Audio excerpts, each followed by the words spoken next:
왜 인생은 내가 원하는 대로 흘러가지 않을까? 열심히 노력했는데도 자꾸 어긋나고 애를 써도 결국 실패로 돌아가는 그런 날들이 있습니다. 그럴 때 우리는 속으로 이렇게 중얼거립니다. 나는 왜 이렇게 안 풀리지? 무언가 잘못된 걸까? 이만큼 했으면 됐잖아. 왜 이래야 하지? 그런 마음을 품는 건 자연스러운 일입니다. 누구나 그런 순간이 있습니다. 삶은 뜻대로 되지 않기 때문에 고통스럽습니다. 그렇다고 해서 그런 마음을 느끼는 내가 잘못된 건 아닙니다. 실망하고 지치고 때로는 포기하고 싶은 마음이 드는 건 우리가 열심히 살아가고 있다는 증거이기도 합니다. 하지만 그 순간 부처님의 가르침을 떠올려 봅시다. 삶은 원래 뜻대로 되지 않는 것임을, 그 자체가 고통의 성질임을 알려주셨습니다. 우리는 그 사실을 잊고 모든 것을 내 힘으로 통제할 수 있다고 믿습니다. 그러나 삶에는 내 의지로 바꿀 수 없는 수많은 조건과 인연이 얽혀 있습니다. 부처님은 그 복잡한 삶 속에서 집착을 내려놓고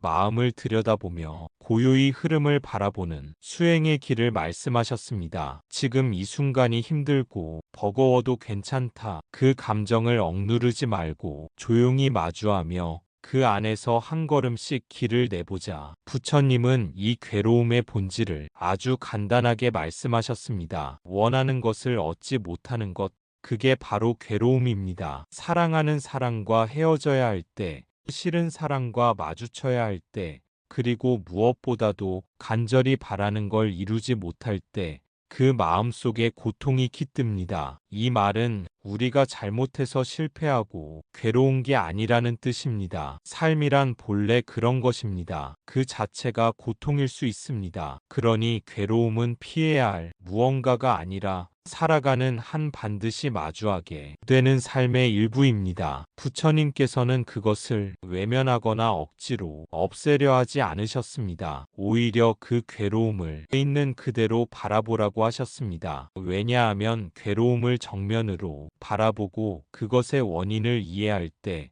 비로소 우리는 괴로움에서 벗어날 수 있기 때문입니다. 우리는 괴로움을 느끼면 종종 자신을 탓합니다. 내가 부족해서 그런가? 내가 어리석어서 그런가? 하지만 부처님은 그런 자책을 멈추라고 하십니다. 자책이 괴로움을 덜어주는 것이 아니라 그 괴로움에 또 다른 고통을 얻는 일이기 때문입니다. 중요한 것은 왜 괴로운가가 아니라 어떻게 괴로움과 함께할 수 있는가입니다. 괴로움이 올라올 때 그 감정에 휩쓸려 무너지기보다는 지금 이 마음에도 이유가 있다는 걸 이해하는 것, 그것만으로도 우리는 마음의 중심을 지킬 수 있습니다. 괴로움이 찾아왔을 때 부처님은 이렇게 말씀하셨습니다. 지금 이 고통은 지나갈 것이고 그 안에도 나를 위한 가르침이 담겨 있다고. 그 가르침은 나를 성장하게 하고 더 깊이 있는 사람으로 만들어줄 것이라고. 그러니 괴로움이 왔을 때 그 순간을 삶에서 잘못된 장면으로 여기지 말고 오히려 그 순간이야말로 부처님께 더 가까이 갈 수 있는 길이 될 수 있습니다. 지금의 고통이 언젠가 자비와 지혜로 바뀔 수 있도록 우리는 그저 조용히 마음을 바라보면 됩니다. 그리고 조심스럽게 이렇게 속삭여 봅시다. 이 괴로움조차 괜찮아. 이 순간조차 나의 수행이다. 바로 그 마음에서 괴로움은 서서히 빛으로 바뀌기 시작합니다. 우리는 어릴 적부터 이렇게 배웁니다. 마음만 먹으면 다 된다. 간절히 원하면 이루어진다. 노력은 절대 배신하지 않는다. 하지만 부처님은 다른 말씀을 하십니다. 세상은 원래 내 뜻대로 되지 않는다고. 그게 세상의 이치이고 진리라고. 모든 것은 변하고 모든 것은 조건 따라 일어납니다. 내가 아무리 애써도 그 결과가 당장 오지 않는 이유는 지금 그 인연이 무르익지 않았기 때문입니다. 씨앗을 심는다고 당장 꽃이 피지는 않습니다. 햇살도 필요하고 비도 필요하고 때로는 기다림도 필요합니다. 어떤 결과도 인연과 조건이 맞아야 일어나는 것입니다. 그렇다고 해서 그 노력이 헛된 건 아닙니다. 오늘의 땀과 눈물은 내 마음을 더욱 단단하게 하고 다음 인연의 싹을 틔우는 밑거름이 됩니다. 그러니 결과가 보이지 않는다고 해서 좌절하거나 포기할 필요는 없습니다. 겉으로는 아무 일도 일어나지 않는 것처럼 보여도 보이지 않는 땅 속에서는 이미 변화가 시작되고 있습니다. 마치 겨울 속의 씨앗처럼 아무리 추워도 아무리 얼어붙어 있어도 그 안에서는 조용히 봄을 향한 준비가 이루어지고 있습니다. 삶도 마찬가지입니다. 우리가 오늘 마음을 다해 한 걸음 내딛는다면 그 발자국은 반드시 어떤 인연을 남깁니다. 지금은 그 흔적이 작고 희미하게 느껴질지 몰라도 시간이 지나면 그것이 하나의 길이 되어 우리를 새로운 방향으로 이끌 것입니다. 부처님은 인과를 말씀하셨습니다. 원인 없는 결과는 없고 그 어떤 원인도 헛되이 사라지지 않는다고 하셨습니다. 우리가 지금 심는 말 한마디, 행동 하나, 생각 하나도 다 인연이 되어 미래를 만듭니다. 그러니 지금 눈앞의 결과만 보고 성공이냐 실패냐를 판단하지 말고 오늘 한 일이, 오늘 품은 마음이 내일 어떤 열매를 맺을지는 지금 이 순간 내가 알 수 없는 것입니다. 삶은 길고 인연은 깊습니다. 때로는 수년 뒤 혹은 다음 생에 그 씨앗이 꽃으로 피어날 수도 있습니다. 중요한 것은 내가 지금 어떤 마음으로 살아가고 있느냐입니다. 조급해하지 말고 비교하지 말고 내가 갈 수 있는 만큼의 걸음을 성실히 내딛는 것, 그 길 위에서 나 자신과 화해하고 과거와 화해하고 뜻대로 되지 않는 삶과도 화해할 수 있다면 그 순간 우리는 이미 부처님 곁에 서 있는 것입니다. 우리는 자꾸만 왜 지금 이 일이 안 되지라고 묻지만 부처님은 그 질문보다 지금 이 순간 내 마음은 어떤가를 보라고 하십니다. 삶이 뜻대로 되지 않을 때 그 마음을 억누르거나 부정하지 말고 그저 있는 그대로 알아차려 보라 하십니다. 지금 나는 슬프구나, 화가 나는구나, 답답하고 괴롭구나. 그렇게 알아차리는 것, 그게 바로 수행입니다. 내가 세상을 바꾸려고 애쓰기 전에 내 마음의 반응을 먼저 지켜보는 것, 그게 수행자의 삶입니다. 수행은 거창한 것이 아닙니다. 절에 들어가 긴 시간 좌선하지 않아도 경전을 줄줄 외우지 않아도 괜찮습니다. 그저 내 마음에서 일어나는 것을 솔직하게 바라보는 것, 그게 수행의 시작입니다. 우리는 흔히 괴로움을 없애려 했습니다. 슬픔이 올라오면 참으려 하고, 분노가 치밀면 억누르려 하고, 불안해지면 아무 일 없는 척 웃습니다. 하지만 부처님은 말씀하셨습니다. 괴로움은 억누를 대상이 아니라 이해해야 할 대상이라고. 마음속에서 올라오는 감정 하나하나를 적이 아니라 친구처럼 바라보는 것. 그 순간 마음은 조금씩 부드러워집니다. 슬픔도 화도 불안도 그저 잠시 머물다 가는 손님일 뿐이라는 걸 알게 됩니다. 그 손님을 억지로 쫓아내려 할수록 마음은 더 거칠어지지만 조용히 알아차리고 지켜볼 때 그 손님은 문득 스스로 자리를 뜨기도 합니다. 이것이 알아차림의 힘입니다. 지금 이 순간 나에게 무슨 일이 일어나고 있는지 그걸 있는 그대로 받아들이는 힘. 마음이 아프면 지금 마음이 아프다고 인정하고 불안하면 지금 나는 불안하다고 받아들이는 것. 이 단순한 태도가 마음의 고요를 불러옵니다. 수행은 마음을 고치는 일이 아니라 마음을 있는 그대로 지켜보는 일입니다. 마음이 화가 나면 화가 났다는 걸 보고 마음이 두려우면 두렵다는 걸 보는 것. 그걸 억지로 바꾸려 하지 않고 그저 함께 있어주는 것. 그런 마음의 자세야말로 삶이 뜻대로 되지 않을 때 우리를 무너지지 않게 해주는 힘이 됩니다. 그리고 그 힘이야말로 부처님이 남기신 지혜의 씨앗입니다. 그리고 부처님은 또 이렇게 말씀하셨습니다. 집착을 내려놓는 것이 바로 자유라고. 내 뜻대로 되지 않는다고 해서 무너지는 것이 아니라 그 뜻에 너무 매달리기 때문에 괴로움이 생기는 거라고. 놓는다고 해서 포기하는 건 아닙니다. 도망치는 것도 아닙니다. 오히려 놓는 것은 지혜로운 선택입니다. 바꿀 수 없는 건 흐르게 두고 바꿀 수 있는 건 성실히 해내되 그 결과에 집착하지 않는 것. 이것이 바로 중도의 길이고 부처님이 가르치신 지혜입니다. 그렇기에 우리는 마음먹은 대로 되지 않는 현실 앞에서 억지로 조이거나 끌어당기기보다는 잠시 멈추어 그 흐름을 바라보아야 합니다. 마치 흐르는 강물에 거슬러 올라가기보다 그 물살을 이해하고 함께 흘러가듯이 말입니다. 삶은 언제나 내 의지로만 움직이지 않습니다. 수많은 조건과 인연들이 함께 어우러져 하나의 사건이 만들어지고 결과가 피어납니다. 이 인연의 복잡한 그물망 속에서 우리는 종종 통제할 수 없음에 괴로워하지만 바로 그 순간이 놓음이 첫걸음이 될 수 있습니다. 부처님께서는 내려놓음이야말로 가장 큰 평화라고 하셨습니다. 그 말은 아무것도 바라지 말라는 뜻이 아닙니다. 오히려 바라되 거기에 집착하지 말라는 가르침입니다. 마음을 다해 길을 걷되 그 길이 어디로 이어질지 너무 걱정하지 말 것. 진심을 다해 누군가를 사랑하되 그 사람이 떠나갈까봐 두려워하며 스스로를 가두지 말 것. 놓는다는 건 마음을 포기하는 것이 아니라 그 마음이 더 자유롭고 넓어지도록 하는 일입니다. 마치 손에 움켜진 모래를 조금씩 놓아주면 그 틈 사이로 바람이 스며드는 것처럼 우리가 내려놓을수록 삶은 더 깊이 흘러갑니다. 집착은 마음을 좁게 만듭니다. 이래야 해, 저래야만 해 라는 생각이 우리 안의 가능성을 가두고 있는 그대로의 삶을 받아들이지 못하게 만듭니다. 하지만 놓는 순간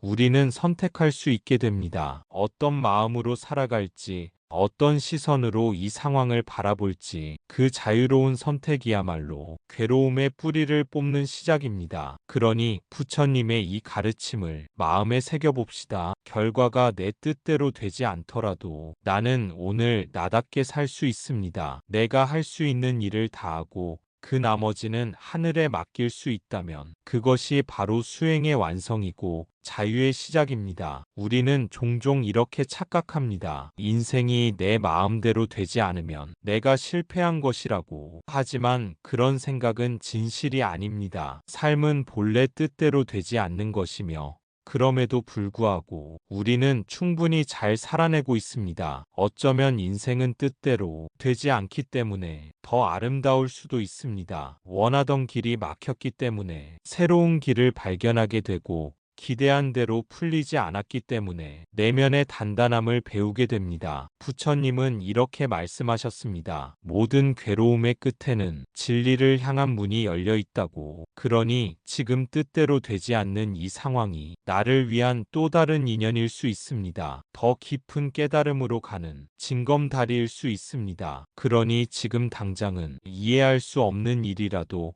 그 속에는 반드시 배움의 씨앗이 숨어 있습니다. 삶이 나를 밀어내는 것처럼 느껴질 때조차 그 밀어냄 속에 새로운 방향으로 이끄는 힘이 담겨 있을 수 있습니다. 부처님은 말씀하셨습니다. 고통은 단지 괴로움으로 머무는 것이 아니라 깨어남의 문이 될 수 있다고. 삶이 뜻대로 되지 않을 때 그 좌절과 혼란이 나를 더 깊은 성찰로 이끈다면 그 순간은 이미 수행의 일부가 됩니다. 우리는 종종 결과로만 삶을 평가합니다. 이루었는가, 실패했는가, 성공했는가. 하지만 부처님께서는 결과보다도 그 길을 어떻게 걸었는가를 중요하게 보셨습니다. 어떤 마음으로 하루를 살았는지, 어떤 마음으로 사람을 대했는지, 그것이 수행의 기준이 됩니다. 인생이 마음먹은 대로 되지 않을 때 우리는 비로소 더 겸손해지고 더 유연해지고 더 깊이 자신을 돌아보게 됩니다. 이런 순간들이 쌓여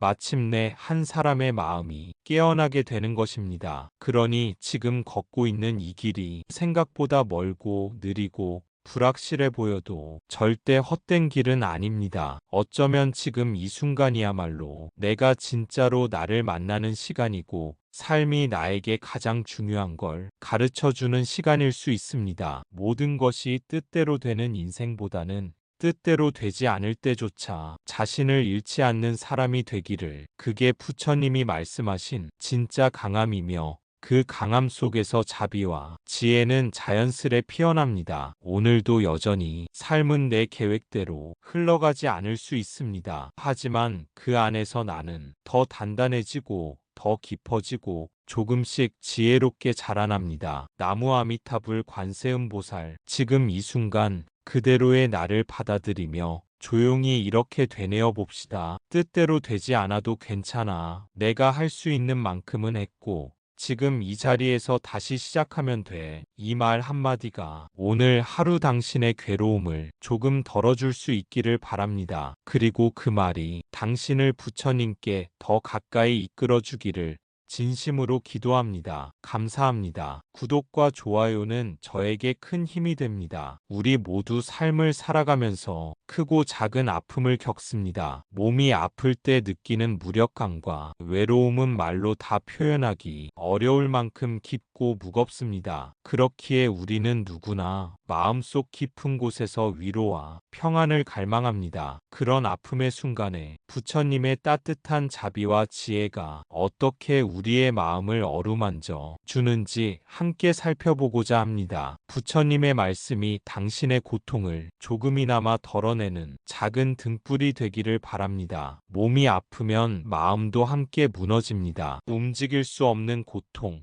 누구에게도 쉽게 말할 수 없는 무력감, 하루하루 버텨야 하는 그 삶은 세상의 속도가 나만을 두고 가는 것처럼 느껴지곤 하지요. 그럴 때 조용히 부처님의 말씀을 떠올려 봅니다. 병든 이의 곁을 지키는 것은 곧 나를 돌보는 것이다.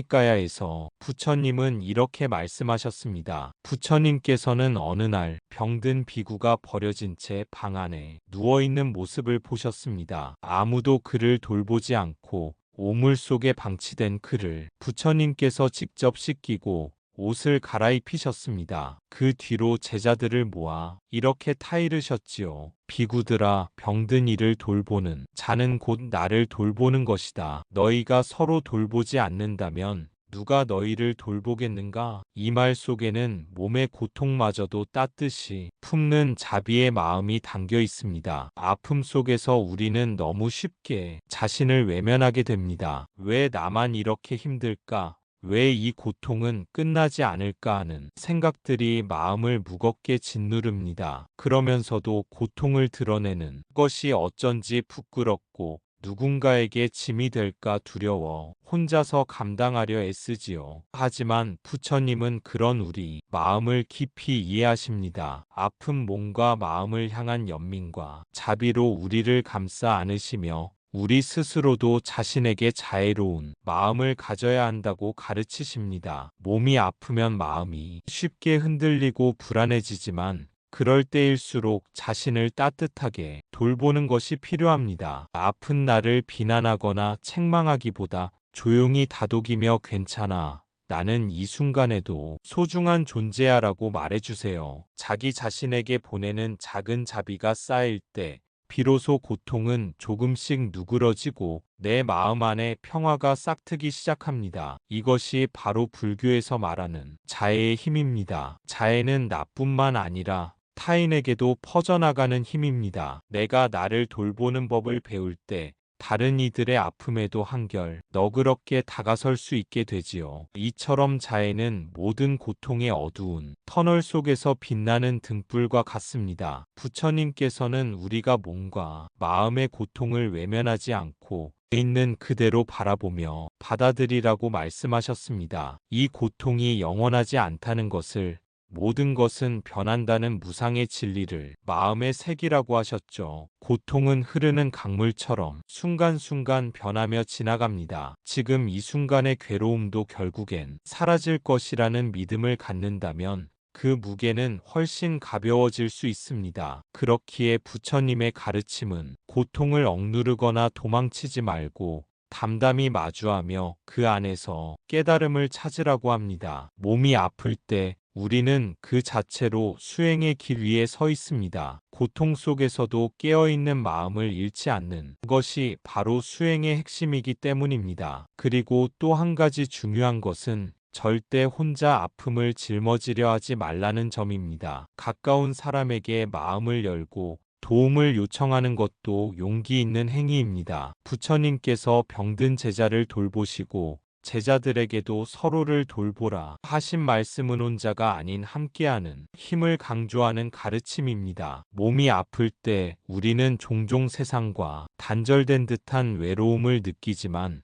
실은 결코 혼자가 아닙니다. 부처님의 자비가 언제나 우리 곁에 있고 우리를 바라보고 있음을 잊지 말아야 합니다. 이 자비의 마음을 품고 나아갈 때 몸과 마음의 고통은 조금씩 내려놓을 수 있고 삶 속에서 새로운 평화와 힘을 발견하게 될 것입니다. 그러니 부디 아플 때일수록 자신에게 너그러워지세요. 그 고통 속에 숨어있는 부처님의 가르침을 마음 깊이 새기며 하루하루를 소중하게 살아가시길 바랍니다. 이렇게 아픔을 있는 그대로 받아들이고 사랑할 때 우리의 삶은 한층 더 깊고 넓은 자비로 가득 차게 될 것입니다. 아픔 속에서 우리는 너무 쉽게 자신을 소외시키고 버림받은 존재처럼 느낍니다. 왜 나만 아프지? 이 고통은 언제 끝날까? 그러면서 자신을 원망하고 견디지 못하는 자신을 비난하게 됩니다. 하지만 부처님은 말씀하십니다. 그대는 돌봄받아 마땅한 존재이다. 그대는 아픔 속에서도 소중한 존재이다. 몸이 아프면 자기 연민에 빠진다며 스스로를 다그치기도 합니다. 하지만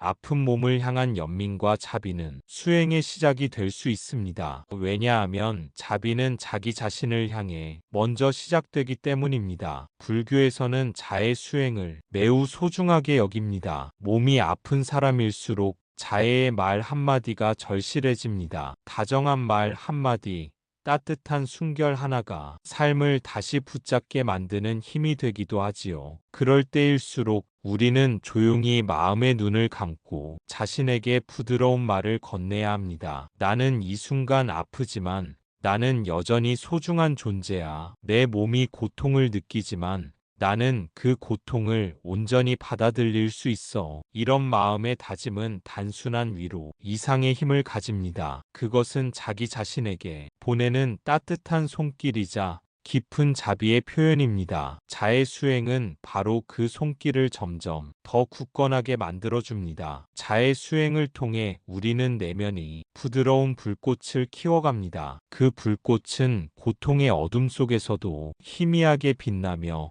우리 마음에 평화를 가져다 줍니다. 몸이 아플 때 외부의 도움뿐 아니라 내면에서 스스로를 돌보는 힘이 매우 중요합니다. 스스로를 비난하거나 꾸짖는 대신 자비로운 마음으로 감싸 안아주세요. 아픈 몸에게 이렇게 말해보세요. 힘들었지? 그동안 정말 고생 많았어. 이제 조금 쉬어도 괜찮아. 이 말 한마디가 어떤 약보다도 깊은 치유를 선사할 수 있습니다. 이처럼 자애는 몸과 마음의 치유를 위한 첫걸음입니다. 이 자비로운 마음은 혼자만의 것이 아닙니다. 부처님의 가르침 속에는 서로를 돌보고 연민을 나누는 마음이 깃들어 있습니다. 우리가 자신에게 자비를 베풀 때 자연스레 타인에게도 그 마음이 흘러갑니다. 아픈 몸을 돌보는 것은 나를 사랑하는 일이자 상과의 조화로운 관계를 맺는 시작입니다. 부처님은 우리에게 아픔을 외면하지 말고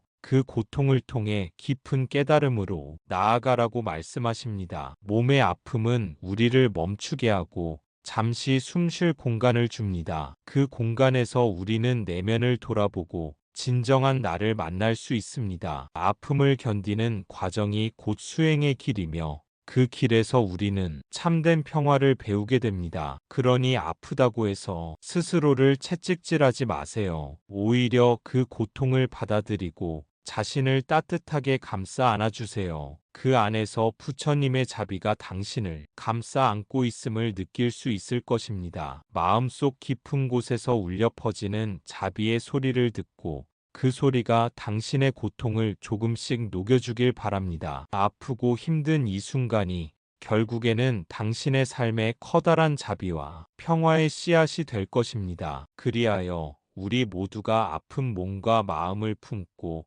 자애와 자비로 더욱 깊고 넓은 삶을 살아가기를 간절히 기원합니다. 지금 이 순간 조용히 눈을 감고 스스로에게 이렇게 말해보세요. 나는 이 아픈 몸이 평안하길 바랍니다. 이 고통에서 벗어나길 바랍니다. 이 몸이 회복되든 그렇지 않든 나는 나 자신을 따뜻이 품습니다. 이것이 바로 자의 명상입니다. 몸이 아플 때 우리는 외부를 향한 노력을 멈추고 비로소 자신을 향해 귀를 기울이게 됩니다. 그 순간이 바로 내면의 자비가 피어나는 때입니다. 아픈 몸은 나의 원수가 아닙니다. 몸은 늘 나를 지탱해준 소중한 동반자였습니다. 하지만 평소엔 너무 당연하게 여기고 아플 때가 되어서야 그 소중함을 떠올리게 되죠. 그렇기에 아플 때일수록 몸에게 따뜻한 관심과 사랑을 보내야 합니다. 아픈 몸은 나에게 휴식과 치유가 필요하다는 신호를 보내는 소중한 친구이자 스승입니다. 이 순간 몸이 보내는 메시지를 거부하거나 억누르지 말고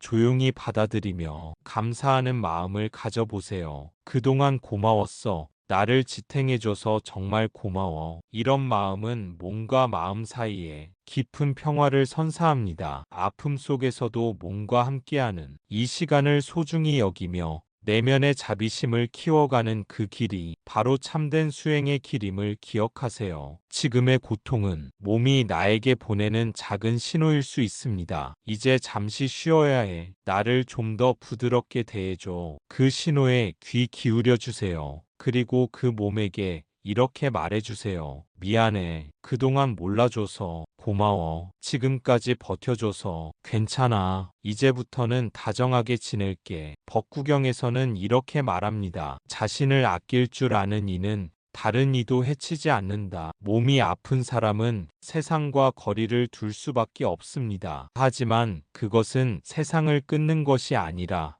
나를 다시 만나게 되는 시간일지도 모릅니다. 그리고 기억하세요. 부처님도 인간이셨기에 병고와 고통을 겪으셨습니다. 그분께서도 몸의 쇠약함과 아픔을 겪으면서도 끝까지 수행의 길을 걸으셨습니다. 이처럼 고통은 결코 우리만의 짐이 아니며 깨달음을 향한 여정에서 마주할 수밖에 없는 동반자입니다. 아플 때 우리 마음은 흔들리고 때로는 무기력해지지만 그 순간이 바로 내면을 깊이 들여다볼 수 있는 귀한 시간이기도 합니다. 몸과 마음이 멈춰설 때 우리는 그동안 미처 돌아보지 못했던 자신의 내면을 만날 기회를 얻습니다. 이 시간이 쌓이고 쌓여 자애와 자비의 씨앗이 자라납니다. 우리 자신을 더 잘 이해하고 사랑하는 법을 배우며 그 사랑이 세상으로 퍼져 나가는 길을 닫게 됩니다. 몸이 아픈 날에는 억지로 무언가를 이루려 하지 마세요. 그저 하루하루를 살아가는 것만으로도 충분합니다. 숨을 깊이 쉬고 자신의 존재를 느끼며 부드럽게 자신을 감싸 안는 일에 집중해 보세요. 때로는 아픔이 우리의 스승이 되어 가장 소중한 삶의 진리를 일깨워주기도 합니다. 고통은 우리를 자비심으로 이끌고 무상함을 깨닫게 하며 더 깊은 평화로 나아가게 합니다. 지금 느끼는 아픔이 곧 지나갈 것을 믿고 그 과정 속에서 스스로에게 너그러워지세요. 그리고 스스로를 존중하며 부처님의 가르침처럼 따뜻한 마음으로 자신을 돌보세요. 이 순간에도 당신 곁에는 부처님의 자비가 함께합니다. 그 자비가 당신의 몸과 마음에 스며들어 치유와 평화를 가져다 주기를 진심으로 바랍니다. 부디 이 고통의 시간을 통해 더 큰 사랑과 깨달음의 빛을 만나시길 기원합니다. 아픔을 거부하지 말고 억누르지도 말고 그저 조용히 이렇게 말해보세요. 지금 이 몸은 아픕니다. 하지만 나는 이 몸을 있는 그대로 돌봅니다. 나는 이 고통을 껴안으며 내 마음의 자비를 키워갑니다. 어쩌면 지금의 병이 내가 나를 온전히 돌보는 첫 시작일지도 모릅니다. 아픔은 괴로움이 아니라 자비의 문이 되어줄 수 있습니다. 당신은 결코 약한 존재가 아닙니다. 고통 앞에 정직해지고 스스로를 더 깊이 돌볼 수 있는 수행의 순간에 서 있을 뿐입니다. 몸이 아픈 날엔 아무것도 하지 않아도 괜찮습니다. 다만 조용히 숨을 쉬며 나는 이 몸이 평안하길 바랍니다. 하고 따뜻하게 자신을 어루만져 주세요. 이 순간에도 부처님의 자비는 그대 곁을 조용히 지켜주고 있습니다. 상유타니까야 중 모든 존재는 병을 안고 살아간다. 병은 피할 수 없는 삶의 일부이다. 그러나 병든 몸 안에도 평안은 깃들 수 있다. 아픔을 있는 그대로 바라볼 때 그 안에서 자비가 피어난다. 몸이 아플 때 그 고통 앞에서 우리는 때로 무기력해지고 외로워지기도 합니다. 나무 아미타불 관세음보살 부처님의 말씀은 우리에게 말합니다. 당신은 결코 혼자가 아니며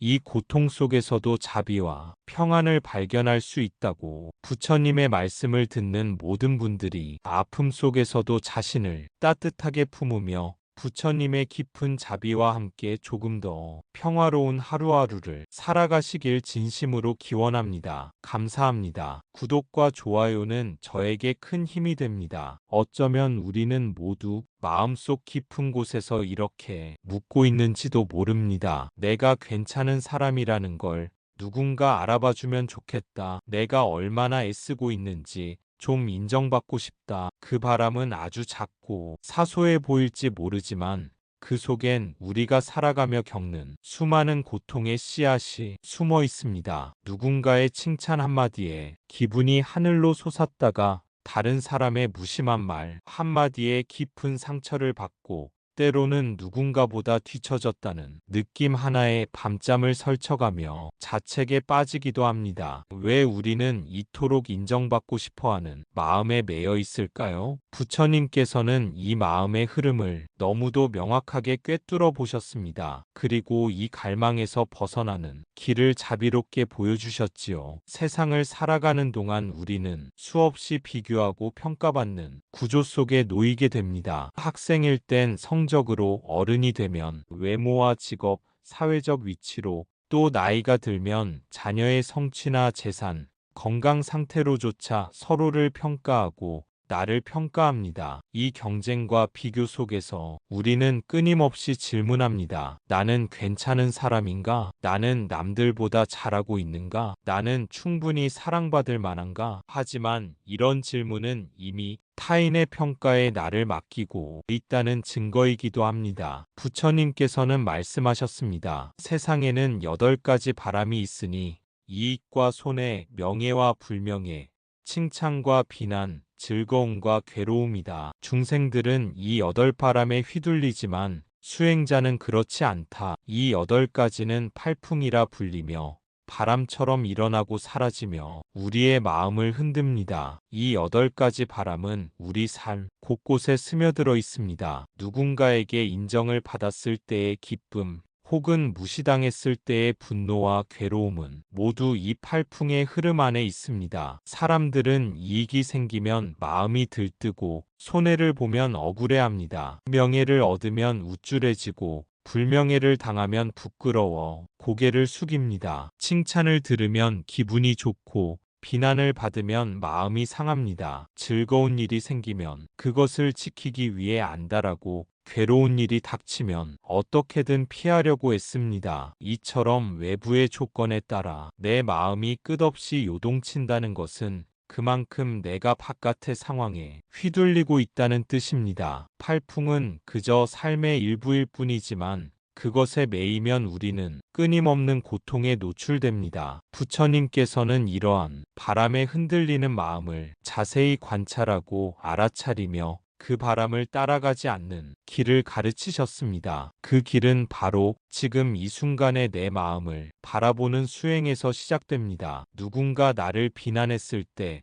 그 말에 즉시 반응하지 않고 지금 내 마음에 화가 일고 있구나 하고 조용히 바라보는 것, 그것이 수행입니다. 누군가 나를 인정하지 않아도 그것에 휘둘리지 않고 오히려 나는 왜 이토록 인정받고 싶어 하지? 하고 그 마음의 근원을 들여다보는 것, 그 또한 수행입니다. 팔풍이 나를 스쳐 지나갈 때 그것이 곧 내 본질이 아니며 그저 지나가는 바람이라는 사실을 자각할 때 우리는 한 걸음 더 자유로워집니다. 부처님은 말씀하셨습니다. 비난이 오면 그것을 받지 않으면 된다. 상대가 주려는 말이 나에게 머물지 않으면 그 비난은 결국 그 사람에게로 돌아간다. 이 말씀은 단순한 인내를 뜻하는 것이 아닙니다. 진정한 지혜는 비난에 반응하지 않고 그 상황을 있는 그대로 바라보는 데서 비롯됩니다. 팔풍에 흔들리지 않는 마음은 돌처럼 굳은 마음이 아니라 물처럼 흐르되 깊고 잔잔한 마음입니다. 바람이 불어도 그 흐름을 바꾸지 않는 강물처럼 칭찬에도 비난에도 흔들림 없이 중심을 잡을 수 있는 힘, 그 힘은 오직 마음의 평형에서 옵니다. 그리고 그 평형은 타인의 인정이 아니라 자기 내면에서 비롯됩니다. 나는 지금 바른 삶을 살고 있는가? 이 물음에 조용히 그러나 정직하게 대답할 수 있다면 그것이 바로 팔풍을 넘는 수행자의 걸음입니다. 사람들은 이익이 생기면 기뻐하고 손해를 보면 괴로워합니다. 칭찬받으면 들뜨고 비난받으면 무너집니다. 그러나 부처님은 말씀하셨습니다. 어리석은 사람은 칭찬에 교만하고 비난에 분노한다. 그러나 지혜로운 이는 그 둘 모두에 머무르지 않는다. 진정한 평온은 바깥에서 오지 않습니다. 외부의 평가에 흔들리지 않는 그 마음.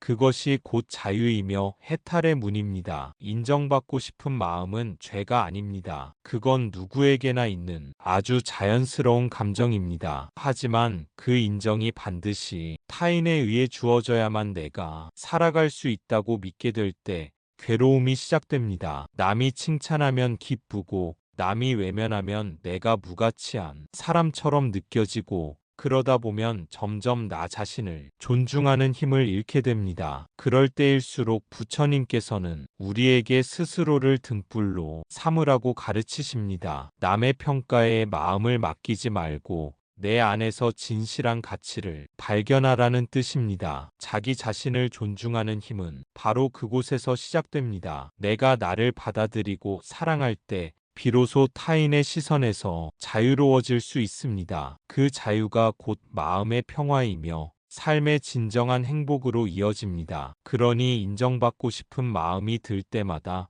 그 마음을 억누르지 말고 살피며 내가 나에게 먼저 인정과 사랑을 주고 있는가 하고 물어보세요. 그 답을 찾아가는 여정이야말로 부처님께서 바라신 수행의 길입니다. 부처님께서는 제자들에게 자주 이렇게 말씀하셨습니다. 스스로를 등불로 삼고 법을 등불로 삼아 살아가라. 남을 의지하지 말고 자기 안의 진실을 의지하라. 이것은 오만하게 자기 주장만 하라는 말이 아닙니다. 자기 내면의 등불, 즉 자신의 마음을 맑히는 수행과 자비를 기준 삼으라는 가르침입니다. 누군가 알아주지 않더라도 내가 오늘 하루 바르게 살았다면 그것으로 충분합니다. 누가 칭찬하지 않더라도 내가 상처 주지 않고 자비로운 말을 했다면 그것으로 족합니다. 진실한 삶 그 자체가 보상이 되며 그 삶은 반드시 열매를 맺습니다. 경전에 이와 같은 말이 나옵니다. 보살은 남이 보든 보지 않든 칭찬하든 비난하든 언제나 올바른 길을 걷는다. 그것이 곧 진실이기 때문이다. 이 말처럼 우리가 추구해야 할 길은 외부의 인정이 아니라 진실한 삶입니다. 그렇다면 우리는 진실한 삶이란 무엇인지 다시 묻지 않을 수 없습니다. 진실한 삶이란 외부의 시선이 없더라도 스스로 부끄럽지 않은 선택을 하는 삶입니다. 그것은 눈에 띄는 업적이나 화려한 성취보다 조용히 마음을 닫고 자비를 실천하는 삶을 말합니다. 아무도 보지 않는 곳에서 욕심을 내려놓고 분노를 삼키며 어지러운 마음을 바라보는 그 순간들이 바로 진실한 삶의 한 조각입니다. 진실한 삶은 결코 완벽한 삶이 아닙니다. 오히려 우리는 날마다 실수하고 흔들리면서도 다시 일어나 스스로를 돌아보는 그 반복 속에서 조금씩 깊어집니다. 부처님께서는 수행자는 어제보다 오늘, 오늘보다 내일 더 밝아져야 한다고 하셨습니다. 이 말은 우리가 완전해야 한다는 뜻이 아니라 매일 작은 것 하나라도 놓치지 않고 돌아보며 나아가라는 의미입니다. 그리고 그 진실한 마음은 언젠가 누군가의 마음을 조용히 밝히는 등불이 됩니다. 부처님께서 그토록 강조하신 자비와 지혜는 화려한 언변이나 대단한 행동에서 나오는 것이 아닙니다. 자기 마음을 똑바로 보고 그 마음 안에 일어나는 욕망과 두려움을 알아차리고 그 안에서 조금 더 바르고 따뜻한 방향을 선택해 나가는 것, 그것이 바로 수행입니다. 타인의 인정 없이도 나를 인정할 수 있게 되었을 때 우리는 비로소 자유로워집니다. 그 자유는 타인을 미워하지 않게 하고 세상의 불완전함에도 흔들리지 않게 합니다. 그렇게 마음의 중심을 잡은 사람은 설사 외롭고 고단한 길을 걷더라도 스스로를 잃지 않습니다. 부처님은 그 길을 중도라 부르셨습니다. 쾌락에 치우치지 않고 고행에 집착하지 않으며 중심을 잃지 않는 삶, 그 길 위에 서 있는 사람은 남의 칭찬에 들뜨지 않고 비난에 흔들리지 않으며 자신의 걸음을 한 걸음씩 꾸준히 내딛습니다. 우리도 그렇게 살아갈 수 있습니다. 자주 흔들리고 때로는 눈물을 흘리더라도 다시 마음을 가다듬고 스스로에게 말할 수 있습니다. 오늘도 나는 진실하게 살기 위해 애썼다. 그것이면 충분하다. 그리고 그것이 바로 부처님께서 우리에게 전하고자 하셨던 삶의 길입니다. 어떤 날은 이런 마음이 들 수도 있습니다. 나는 너무 보잘것없고 특별하지 않아서 아무도 나를 인정하지 않을 것 같다. 남들보다 못난 것 같아. 도무지 사랑받을 이유가 없다. 하지만 부처님께서는 이 세상 모든 중생 안에 똑같은 가능성이 있다고 하셨습니다. 모든 중생은 본래 부처의 성품을 갖추고 있다. 아직 드러나지 않았을 뿐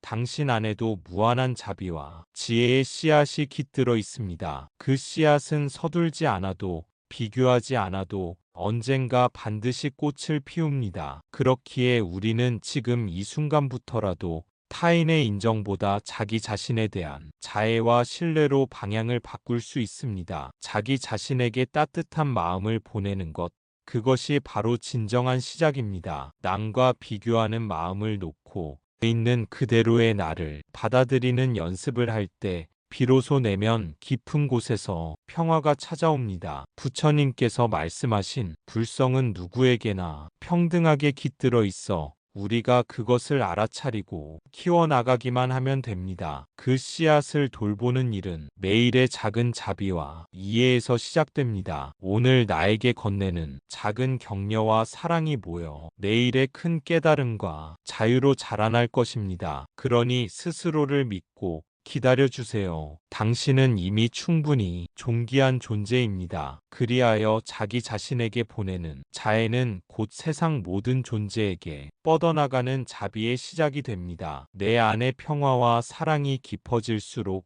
타인의 인정에 대한 갈망도 자연스레 잦아들고 우리는 더욱 자유롭고 여유롭게 삶을 마주할 수 있습니다. 부처님께서는 이 마음을 연민이라 부르시며 모든 중생이 고통에서 벗어나기를 바라는 깨달음의 본질로 보셨습니다. 내가 나를 사랑할 때 세상도 조금 더 사랑스러워지고 우리 모두가 함께 밝은 길을 걸어갈 수 있음을 믿으십시오. 오늘도 당신의 마음에 자애를 심는 그 순간이 바로 수행의 순간입니다. 자애경에서는 이렇게 말합니다. 자기 자신에게도 자애심을 가지고 살아가라. 마치 어머니가 외아들을 지키듯 그토록 강한 사랑으로 자기 자신을 보호하라. 우리는 너무 자주 나 자신을 비난하고 몰아붙이며 살아왔습니다. 이제는 나 자신에게도 따뜻한 말 한마디를 건넬 때입니다. 나는 있는 그대로 괜찮다. 누군가의 평가 없이도 나는 충분하다. 지금 이 모습으로도 사랑받을 자격이 있다. 세상의 기준은 늘 바뀌고 사람들의 입도 변덕스럽지만 부처님의 가르침은 변하지 않는 등불처럼 우리 곁에 남아 있습니다. 그러니 이제 우리는 더 이상 바깥으로만 시선을 돌리지 않아도 됩니다. 누가 나를 알아주지 않아도 괜찮고 누가 내 노력을 몰라줘도 상관없습니다. 왜냐하면 이제 나는 나 자신을 알아주기 시작했기 때문입니다. 남이 알아주지 않아도 내가 나를 알아보고 남이 외면하더라도 내가 내 마음을 따뜻하게 감싸줄 수 있다면 그 누구보다 든든한 벗이 이미 내 안에 있는 것입니다. 부처님께서도 말씀하셨습니다. 자신을 이긴 자는 100만의 적을 이긴 자보다 훨씬 더 위대하다. 타인에게 인정받기 위해 애쓰기보다 자신의 마음을 다스리고 보살피는 것이 훨씬 더 귀한 일이라는 뜻입니다. 우리는 종종 남들에게 보이기 위해 바쁘게 움직이지만 가장 중요한 일은 자기 마음을 살피는 것입니다. 마음을 보살피는 첫걸음은 지금 이 마음이 괴롭다고 인정해주는 것에서 시작됩니다. 그리고 그런 괴로움을 느끼고 있는 자신에게 따뜻하게 말을 건네는 것입니다. 그래, 지금 많이 힘들지. 이렇게 버텨온 것만으로도 참 잘했어. 괜찮아. 내가 내 편이 되어줄 거니까. 이처럼 자기 자신에게 자비를 보낼 수 있게 되었을 때 우리는 더 이상 세상의 인정에 목말라 하지 않게 됩니다. 물론 누군가에게 칭찬받으면 기쁘고 사랑받고 싶다는 마음도 여전히 들겠지만 그 마음에 휘둘리지 않게 됩니다. 부처님의 가르침은 모든 것은 변한다는 진리를 중심에 둡니다. 남의 시선도 변하고 감정도 변하고 오늘 나를 칭찬하던 사람이 내일은 무관심할 수도 있습니다. 그러니 변하는 것에 마음을 걸기보다 변하지 않는 진실한 삶에 마음을 두어야 합니다. 그 삶은 곧 지혜이며 자비이고 타인에게서 받지 않아도 스스로 충만할 수 있는 내면의 힘입니다. 자애는 나를 무조건 긍정하라는 말이 아닙니다. 나의 부족함도 실수도 연약함도 함께 바라보며 그럼에도 불구하고 나를 향한 연민을 놓지 않는 마음입니다. 그 마음이 깊어질수록 우리는 더욱 단단해지고 타인에게도 더 깊은 자비를 보낼 수 있게 됩니다. 왜냐하면 자신을 사랑할 줄 아는 사람만이 다른 사람도 온전히 사랑할 수 있기 때문입니다. 지금 이 순간 당신이 자기 자신에게 보내는 작고 따뜻한 자애의 말 한마디가 당신을 자유롭게 할 것입니다. 이제는 괜찮습니다. 누구의 시선이 없어도 누가 알아주지 않아도 당신은 이미 충분히 괜찮은 사람입니다. 당신의 마음속 그 고요한 자리에 부처님의 자비가 머물고 있습니다. 그 자리를 지키는 것, 그것이 곧 수행이고 그것이 곧 진실한 삶입니다. 인정받고자 하는 마음에 괴로울 때 그 마음을 억누르려 애쓰지 말고 조용히 바라보세요. 그리고 이렇게 속삭이듯 말해보세요. 이 마음은 자연스럽지만 나는 그것에 매이지 않겠습니다. 나무 아미타불 관세음보살, 오늘도 당신은 참 잘 살아내고 있습니다. 부처님은 알고 계십니다. 당신의 진심을, 당신의 선함을, 당신의 고요한 노력을, 그것이면 충분합니다. 당신은 이미 괜찮은 사람입니다. 감사합니다. 구독과 좋아요는 저에게 큰 힘이 됩니다. 살다 보면 문득 누군가가 잘 되는 모습을 보고 마음 한구석이 시리듯 아플 때가 있습니다. 나도 저만큼 되었어야 했는데 왜 저 사람만 저렇게 잘 되지? 그렇게 이유 없이 질투심이 조용히 피어오를 때가 있지요. 그 감정은 슬며시 스며들어 자존심을 무너뜨리고 마음을 어지럽힙니다. 하지만 부처님께서는 이 질투라는 감정의 본질을 정확히 꿰뚫어 보시고 그 괴로움을 다스릴 지혜를 우리에게 가르쳐 주셨습니다. 질투는 단순한 감정이 아닙니다. 그 안에는 나도 모르게 깃든 불만과 부족함, 그리고 나 자신에 대한 깊은 불신이 숨어 있습니다. 우리는 타인의 성공을 바라보며 나는 왜 아직 이 자리에 머물러 있나라는 생각에 빠지곤 합니다. 그때 마음속에서 조용히 올라오는 불편한 감정, 그것이 바로 질투입니다. 부처님께서는 이런 마음을 외면하거나 부정하지 말고 있는 그대로 알아차리라고 하셨습니다. 지금 내 마음에 질투가 일어나고 있구나 하고 깨닫는 순간 그 마음은 더 이상 내 마음을 지배하지 못합니다. 이 알아차림이 바로 지혜의 시작입니다. 감정을 억누르거나 숨기지 않고 마음속에서 일어나는 흐름을 그대로 바라보는 것, 그것이 곧 수행의 첫걸음인 것입니다. 부처님은 질투가 결국 나라는 존재의 불완전함에서 비롯된다는 것을 가르치셨습니다. 내가 나 자신을 충분히 사랑하지 못하고 내 삶에 만족하지 못할 때 그 허전함을 채우려는 몸짓이 바로 질투라고 말씀하셨습니다. 따라서 질투를 없애려면 먼저 나 자신을 있는 그대로 받아들이고 내가 가진 것에 감사하는 마음을 키워야 합니다. 내 안에 있는 부족함을 인정하고 그렇다고 해서 자책하거나 절망하지 말아야 합니다. 오히려 그 부족함을 보면서 조금씩 나아가고자 하는 지혜와 용기를 낼 수 있어야 합니다. 부처님께서는 이 과정이 쉽지 않음을 알기에 끊임없이 자비심을 내라고 말씀하셨습니다. 내게도 연민과 따뜻함을 보내는 것이 질투라는 어두운 마음을 밝히는 첫 번째 빛이 되기 때문입니다. 그리고 나서 우리는 남의 기쁨에 진심으로 동참하는 마음, 수의심을 키워야 합니다. 남이 잘 되는 모습을 보고 시기하거나 부러워하지 않고 진심으로 축복하고 함께 기뻐하는 마음이야말로 우리 마음을 자유롭게 하고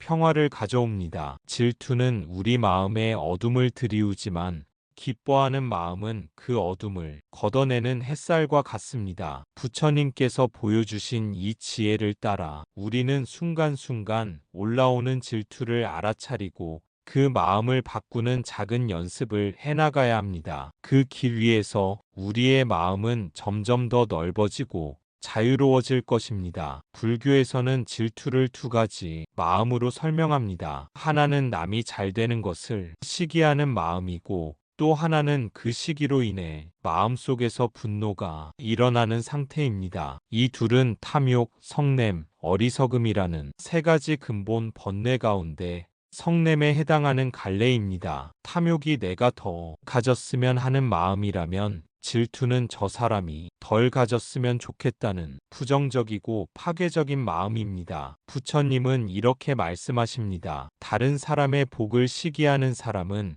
자기 복의 문을 스스로 닫는 것이다. 질투는 타인을 해치는 것 같지만 사실은 자기 자신을 해치는 마음입니다. 누군가가 밝게 빛날수록 그 빛을 나눌 수 있다는 사실을 잊고 우리는 오히려 그 빛을 외면하고 시기하게 되죠. 하지만 마음이라는 것은 그리 간단하게 바뀌지 않습니다. 질투라는 감정은 때로 너무도 자연스럽고 때로는 너무나 익숙하게 다가옵니다. 아무런 준비 없이 우리의 마음속을 파고들기도 하지요. 그래서 부처님께서는 질투심을 억지로 눌러 없애려 하지 말고 그 마음을 있는 그대로 바라보라고 가르치셨습니다. 아, 지금 이 마음이 질투구나 하고 알아차리는 것, 그것이 수행의 시작입니다. 알아차린 그 마음을 탓하거나 억누르려 하지 말고 조용히 바라보는 것만으로도 그 감정은 점차 힘을 잃습니다. 질투는 본래 나쁜 마음이 아니라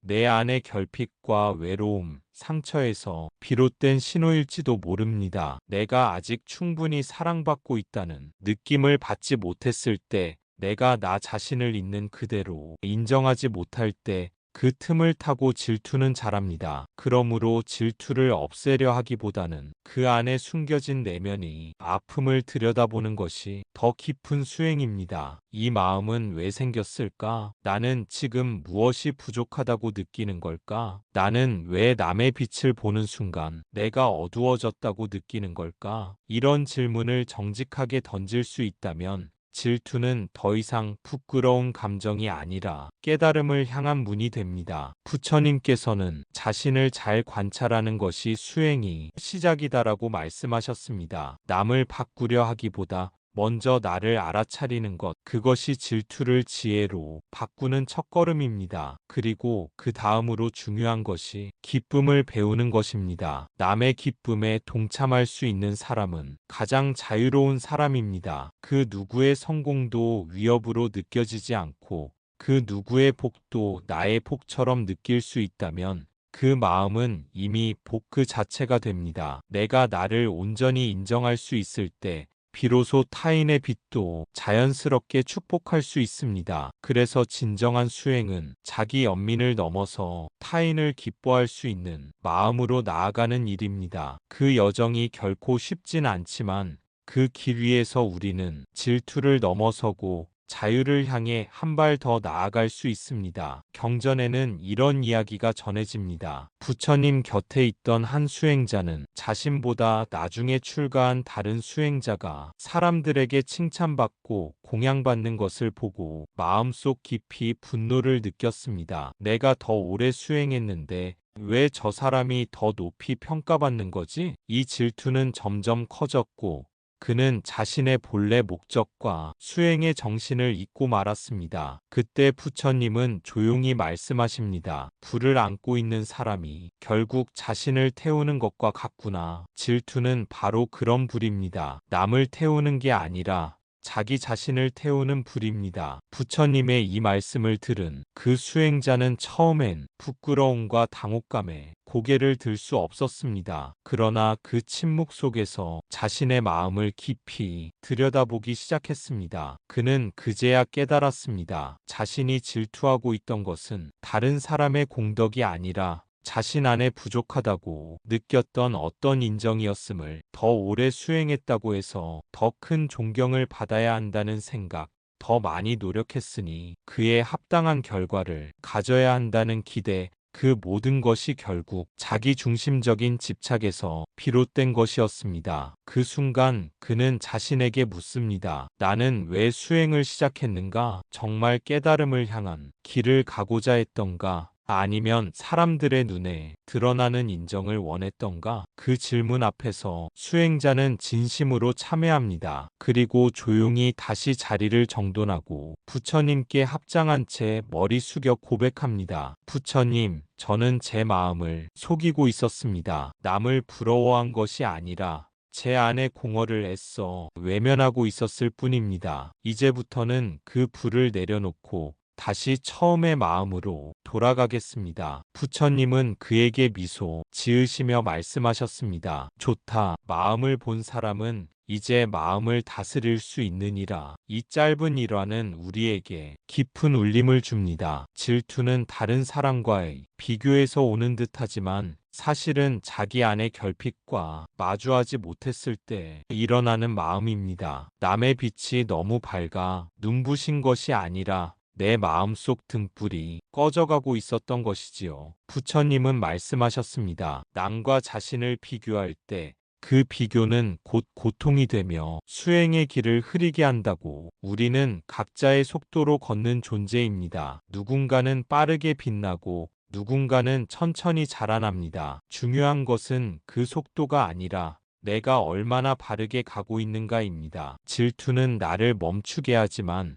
수행의 마음은 다시 걷게 합니다. 그리고 그 길의 끝에는 내가 찾고자 했던 참된 평화와 기쁨이 기다리고 있습니다. 이 감정을 멈추기 위해 부처님은 가장 먼저 알아차림을 강조하셨습니다. 질투심이 올라오는 그 순간 우리는 이렇게 자문해 볼 수 있어야 합니다. 이 마음은 나를 자유롭게 하는가? 이 감정은 내 삶을 맑게 비추는가? 나는 이 마음 속에서 어떤 사람이 되고 싶은가? 이 질문들을 반복해 보면 질투는 더 이상 무의식적으로 휘둘릴 감정이 아니게 됩니다. 그리고 질투를 다스리는 가장 아름다운 마음, 그것이 바로 기뻐하는 마음, 즉 남의 잘됨을 함께 기뻐하는 것입니다. 남이 잘 될 때 내가 아닌 그 사람의 기쁨을 보고 정말 잘 되셨네요. 참 보기 좋습니다. 하고 마음으로 축복하는 것. 이것은 억지 미소가 아니라 수행에서 길러진 자비와 이해의 표현입니다. 부처님은 이렇게 말씀하십니다. 다른 사람의 공덕을 함께 기뻐하는 이는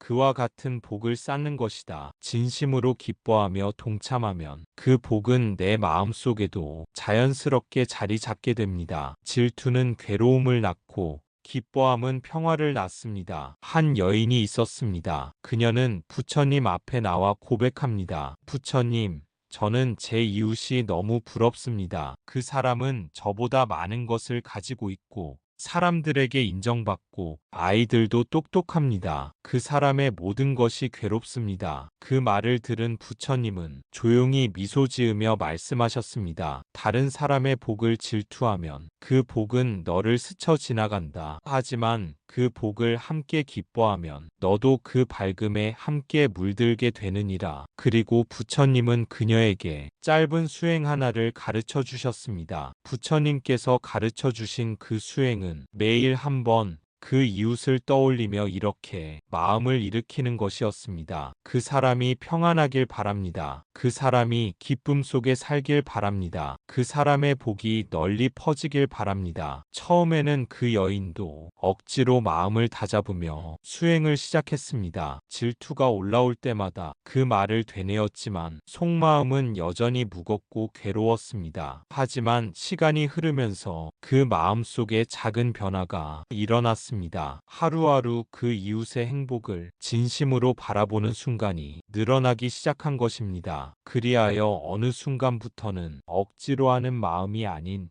따뜻한 진심이 차오르는 것을 느꼈습니다. 눈물이 흘렀고 질투 대신 마음 깊은 곳에서부터 기쁨이 올라왔습니다. 그녀는 깨달았습니다. 남의 행복을 함께 기뻐하는 마음이 결국 자신의 마음을 자유롭게 하고 깊은 평화를 가져온다는 것을 부처님께서 가르쳐 주신 수이심, 즉 남의 복을 함께 기뻐하는 마음은 질투라는 어두운 감정을 밝고 따뜻한 빛으로 바꾸는 힘이 있었습니다. 이 마음은 남의 행복을 빌고 축복하는 마음일 뿐 아니라 나 자신에게도 긍정과 평화를 불러오는 귀한 수행이었습니다. 그래서 우리는 질투심이 올라올 때마다 그 감정을 억누르거나 부정하지 말고 그저 알아차리고 그리고 조금씩 남의 행복을 진심으로 축복하는 연습을 해야 합니다. 그 연습이 쌓일수록 우리 마음은 점점 더 넓어지고 자유로워집니다. 마음속에 자리 잡은 질투는 우리의 삶을 무겁게 만들지만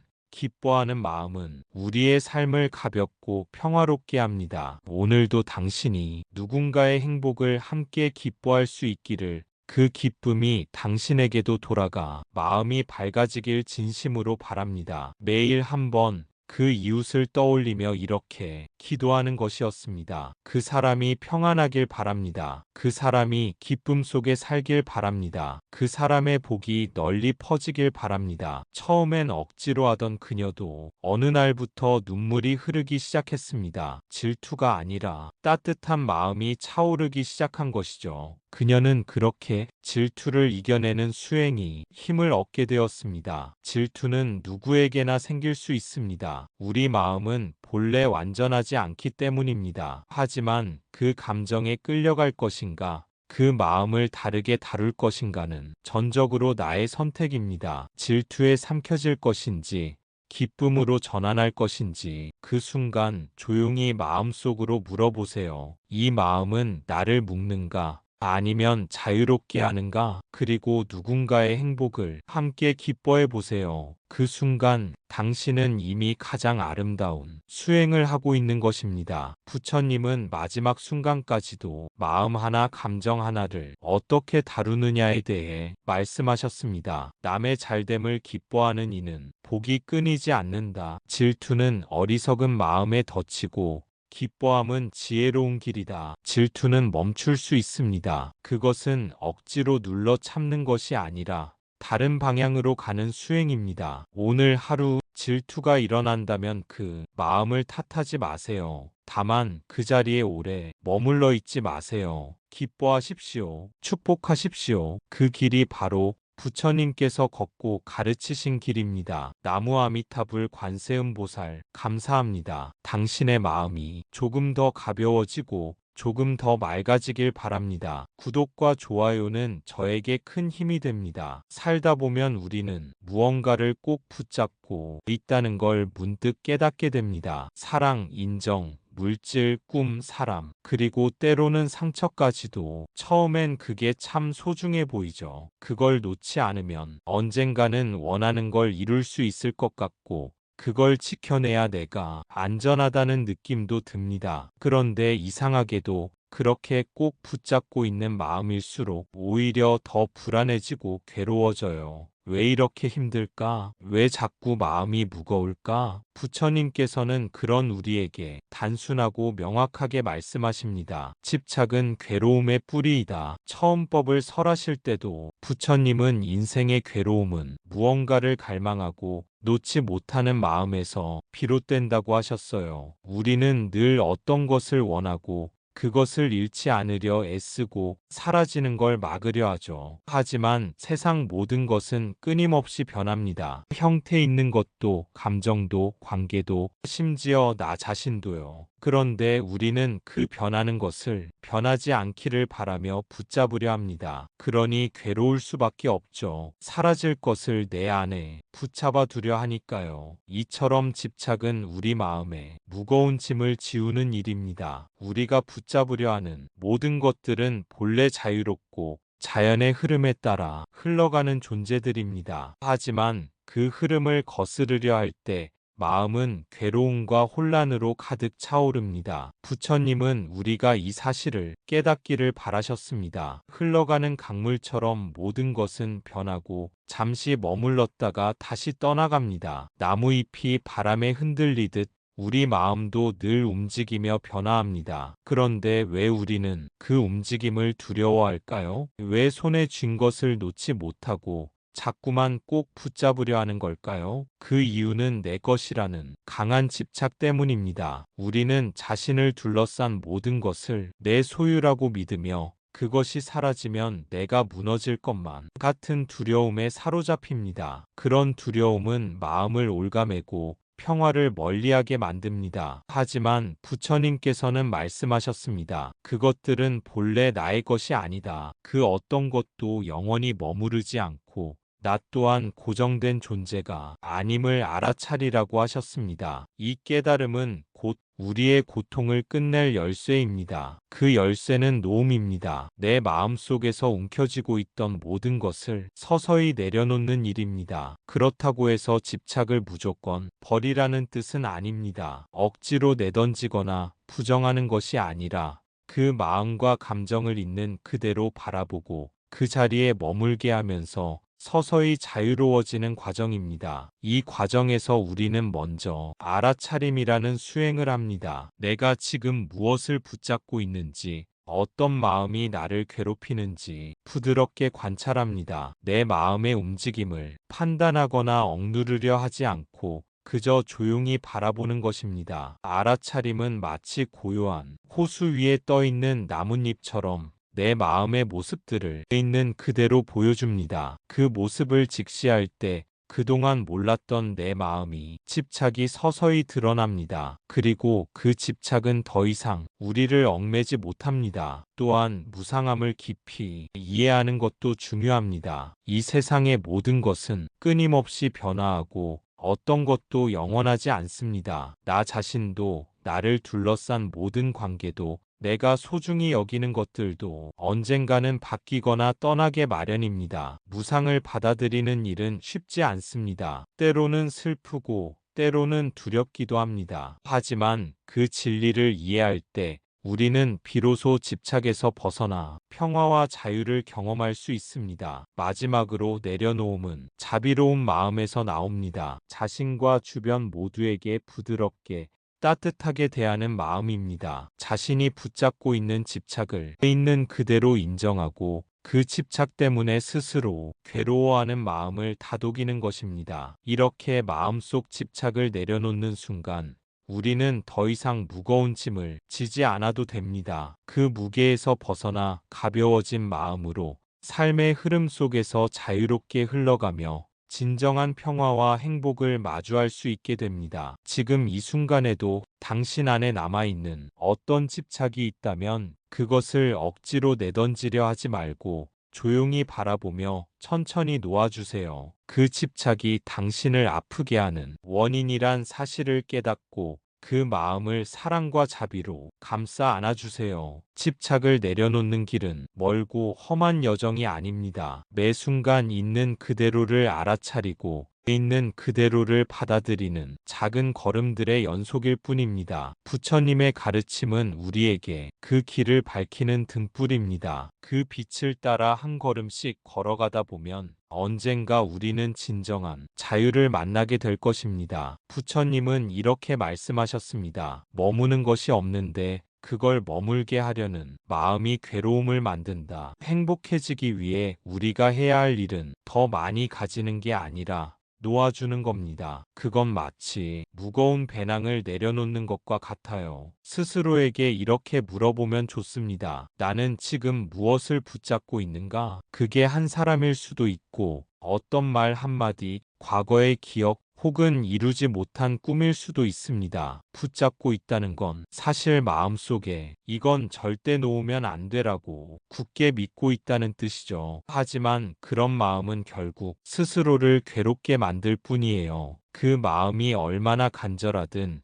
붙잡으려 할수록 마음은 더 깊은 고통 속으로 빠져듭니다. 왜냐하면 그 무엇도 영원하지 않기 때문입니다. 사람도 기억도 꿈도 모두 언젠가는 변하고 사라집니다. 하지만 우리 마음은 그것을 인정하지 않고 마치 변하지 않을 것처럼 꼭 붙잡으려 합니다. 그 결과 생기는 갈등과 괴로움은 바로 이 집착에서 시작됩니다. 부처님께서는 이처럼 덧없는 것들에 집착하지 말라고 하셨습니다. 그 대신 흐르는 강물처럼 세상이 변화를 자연스레 받아들이고 붙잡으려는 마음을 내려놓으라고 가르치셨습니다. 그렇다면 어떻게 그 집착을 내려놓을 수 있을까요? 우선 그 집착이 우리 마음속에 있음을 깨닫는 것, 즉 알아차림이 필요합니다. 내가 무엇을 붙잡고 있는지, 그 마음이 어떤 모습인지, 그것을 있는 그대로 바라보는 겁니다. 이때 중요한 것은 마음을 판단하거나 억누르려 하지 않고 그저 조용히 바라보는 자세입니다. 예를 들어, 나는 그 사람이 내 곁에 꼭 있어야 한다는 마음이 있다면 그 집착이 내 안에 자리하고 있음을 인정하고 그 마음이 내게 어떤 감정을 일으키는지 느껴봅니다. 그 과정에서 우리는 그 마음이 얼마나 무거운 짐인지를 알게 되고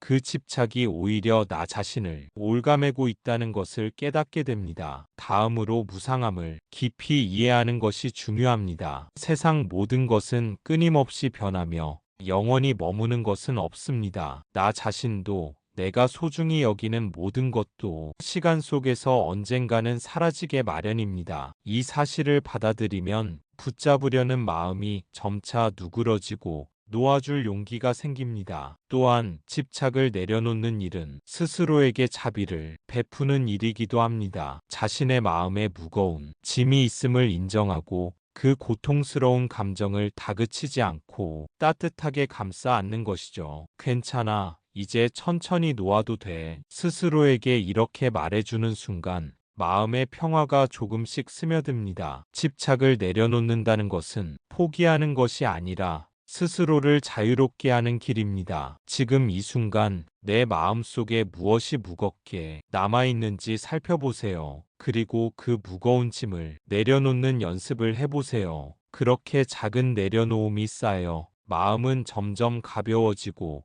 자유와 평화가 찾아옵니다. 부처님의 가르침은 바로 이 길을 밝혀줍니다. 우리가 놓아야 할 것이 무엇인지 그것을 놓음으로써 얻게 되는 진정한 행복을 알려줍니다. 이제 부드럽게 내 마음의 손을 풀고 그 짐을 내려놓을 때입니다. 그리하여 우리는 비로소 삶의 흐름 속에서 자유롭게 흐를 수 있습니다. 자, 오늘 당신은 무엇을 내려놓을 준비가 되었나요? 부처님은 또 이렇게 말씀하십니다. 이건 내 것이 아니다. 이건 나 자신이 아니다. 우리가 내 것, 내 사람, 내 삶이라고 생각하는 많은 것들은 사실 다 인연 따라 잠시 머물렀다가 언젠가 흘러가는 존재들이에요. 그걸 꼭 붙잡아야만 내가 온전하다고 믿을 필요는 없습니다. 그렇다면 어떻게 하면 이 집착을 내려놓을 수 있을까요? 첫 번째는 지금 내 마음을 알아차리는 것이에요. 내가 무엇을 놓지 못하고 있는지,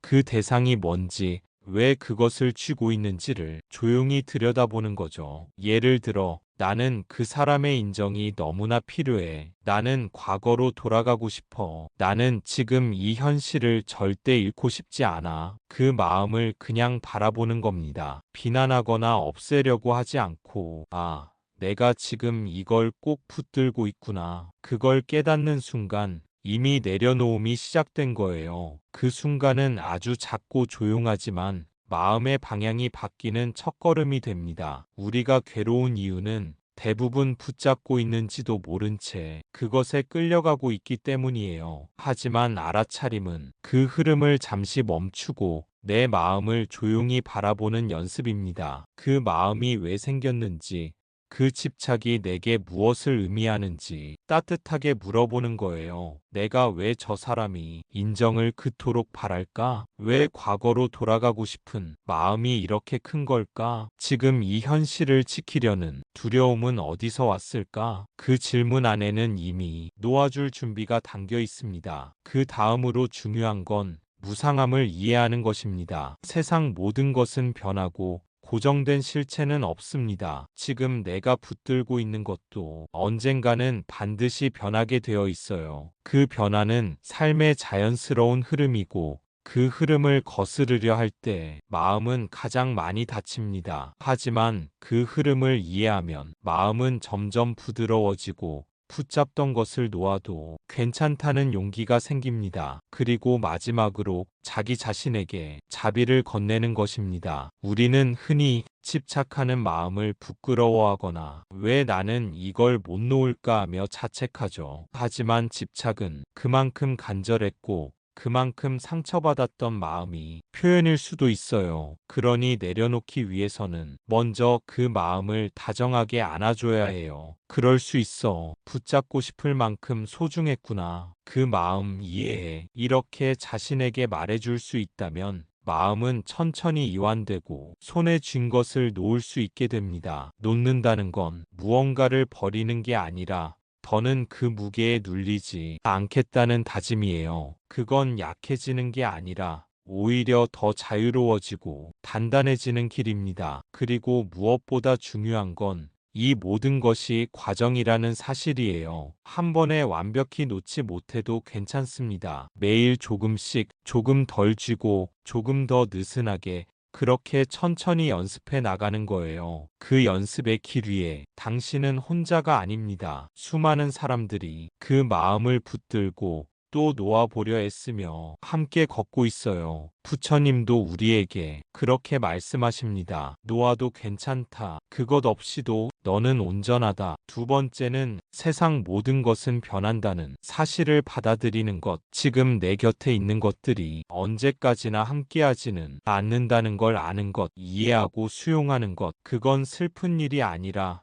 삶을 더 소중하게 만드는 진실이에요. 그리고 마지막으로 자기 자신에게 자비를 건네는 일, 집착을 놓지 못하는 자신을 책망하지 말고 따뜻하게 안아주는 거예요. 그럴 수 있어. 붙들고 싶을 만큼 간절했구나. 이제는 조금씩 놓아보자. 그렇게 자신에게 말해주는 겁니다. 그렇게 자신에게 말해줄 수 있다면 그 순간부터 마음에는 작은 틈이 생깁니다. 그 틈은 바람이 스며들 듯 부드럽고 빛이 들어오듯 고요하게 마음을 비춥니다. 우리가 스스로에게 보내는 자비는 바깥 세상의 위로보다 훨씬 깊은 치유의 힘을 지니고 있어요. 이래도 괜찮아. 그 마음도 너니까 괜찮아. 이런 따뜻한 인정이 있을 때 마음속 고통은 서서히 녹아내립니다. 우리는 자주 완전해지려고 애쓰고 모든 걸 다 놓아야만 좋은 수행자라고 여깁니다. 하지만 부처님은 그렇게 말씀하시지 않았어요. 놓지 못하는 마음조차 있는 그대로 알아차리고 그 안에서 자비를 배우는 것, 그것이 바로 수행이고 그것이 바로 놓음의 시작입니다. 가끔은 놓고 싶지 않은 마음이 더 뚜렷하게 다가올 때도 있겠죠. 그럴 땐 억지로 끊어내려 하지 말고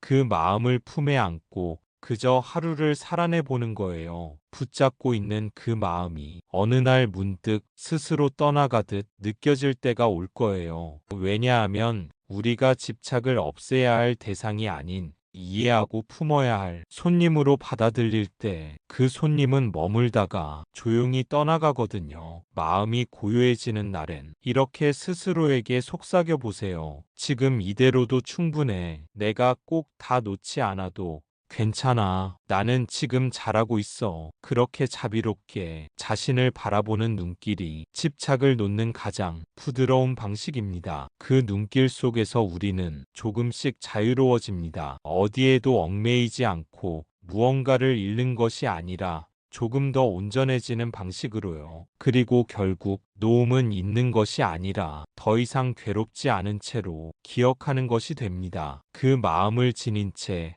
우리는 오늘도 한 발짝 더 가볍고 깊은 수행이 길을 걸어갑니다. 지금도 마음 한편에 무거운 무언가를 붙잡고 있다면 이렇게 조용히 되뇌어 보세요. 놓아도 괜찮아. 그것 없이도 나는 살아갈 수 있어. 지금 이 순간 나는 충분하다. 집착을 놓는 건 포기하는 것이 아닙니다. 도망치는 것도 아닙니다. 오히려 내 마음을 자유롭게 해주는 길이에요. 붙잡고 있던 그것을 놓는 순간 비로소 나 자신을 만나게 됩니다. 내 마음에 여백이 생기고 그 자리에 평화가 스며들어요. 그래, 그 여백 속에서 우리는 비로소 가벼운 걸음을 내디딜 수 있어요. 무언가를 꼭 쥐지 않아도 삶은 흐르고 그 흐름 안에서 우리는 매 순간 새로운 자신을 만나게 됩니다. 놓아야 할 것은 사실 외부의 대상이 아니라 그것을 쥐고 있던 내 두려움일지도 몰라요. 그러니 오늘 하루 조금 덜 움켜쥐고 조금 더 부드럽게 살아보는 거예요. 그 자체로도 충분히 아름답고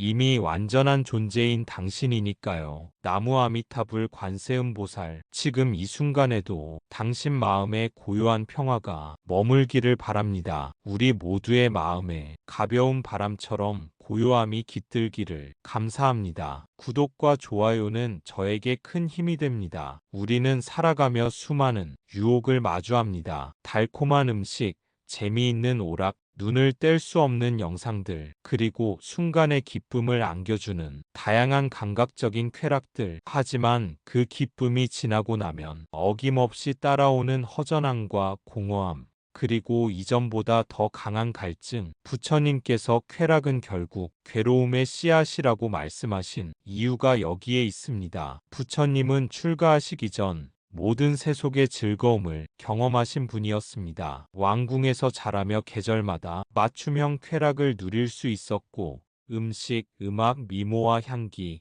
그리고 각종 감각의 기쁨이 늘 곁에 있었습니다. 그러나 그 모든 것을 누리고도 마음속 허무함은 채워지지 않았습니다. 그래서 부처님은 오히려 그 쾌락이 고통의 원인이며 번뇌를 키우는 불씨라는 사실을 누구보다 깊이 통찰하셨습니다. 그 어떤 쾌락도 진정한 만족을 주지 못한다는 사실을 부처님은 스스로의 삶을 통해 체험하셨습니다. 아무리 풍족한 음식이 주어져도 배가 부른 뒤 찾아오는 허전함은 사라지지 않았고 아무리 아름다운 음악이 흐르고 향기로운 꽃들이 피어 있어도 마음 깊은 곳에서 울리는 공허한 메아리는 멈추지 않았습니다. 그 공허함은 단순한 감정이 아니었습니다. 삶의 본질에 대한 의문, 무언가 근본적으로 잘못되어 있다는 직감이었습니다. 부처님은 그 근원을 쫓기 시작하셨고 결국 왕궁의 안락함을 떠나 수행자의 길을 걷기로 결심하셨습니다. 누구보다 많은 것을 가져본 사람이었기에 그것들이 결코 진정한 평안을 주지 않는다는 사실을 그 누구보다 분명하게 꿰뚫어 보셨습니다. 그래서 출가 후